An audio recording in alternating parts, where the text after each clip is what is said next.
हरे कृष्णा हरे राम। जिस प्रकार मनुष्य पुराने वस्त्रों को त्याग कर नए वस्त्र धारण करता है, उसी प्रकार आत्मा पुराने तथा व्यर्थ के शरीरों को त्याग कर नवीन भौतिक शरीर धारण करता है।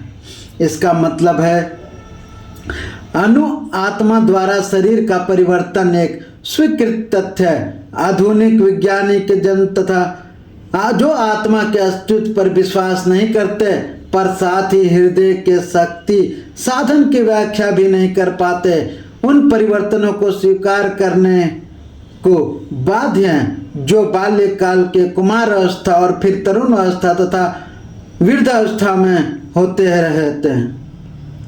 वृद्धावस्था से यही परिवर्तन दूसरे शरीर में स्थानांतरित हो जाता है। इसकी व्याख्या एक पिछले श्लोक में की जा चुकी है। अनु आत्मा का दूसरे शरीर में स्थानांतरण परमात्मा की कृपा से संभव हो सक पाता है। परमात्मा अनु आत्मा की इच्छाओं की पूर्ति उसी तरह करते हैं जिस प्रकार एक मित्र दूसरे की इच्छा पूर्ति करता है। मुंडक तथा श्रेतर उपनिषदों में आत्मा तथा परमात्मा की उपमा दो भिन्न पक्षियों से दी गई है जो एक ही वृक्ष पर बैठे हैं। इसमें से एक पक्षी अनु आत्मा वृक्ष के फल को खा रहा है और दूसरा पक्षी कृष्ण अपने मित्र को देख रहा है। यद्यपि दोनों पक्षी समान गुण वाले हैं, किंतु इसमें एक भौतिक वृक्ष के फलों पर मोहित है, किंतु दूसरा अपने मित्रों के कार्यकलाप का साक्षी मात्र है। कृष्ण साक्षी पक्षी है और अर्जुन फल भोक्ता पक्षी। यद्यपि दोनों मित्र सखा है, किंतु फिर भी एक स्वामी है और दूसरा सेवक है।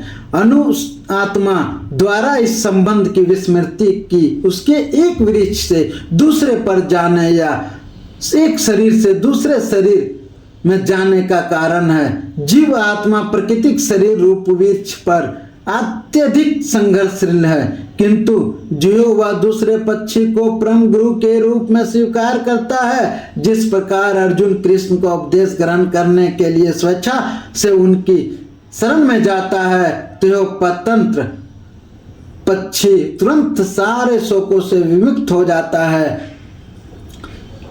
सम्मान के रूप में इसकी पुष्टि करते हैं। यद्यपि दोनों पक्षी एक ही वृक्ष पर बैठे हैं, किंतु फल खाने वाला पक्षी के फल के भोक्ता रूप में चिंता तथा विषाद में निमग्न है। यदि किसी तरह अपने मित्र भगवान की ओर उन्मुख होता है तो उसकी महिमा को जान लेता है, तो वह कष्ट भोगने वाला पक्षी तुरंत समस्त चिंताओं से मुक्त हो जाता है।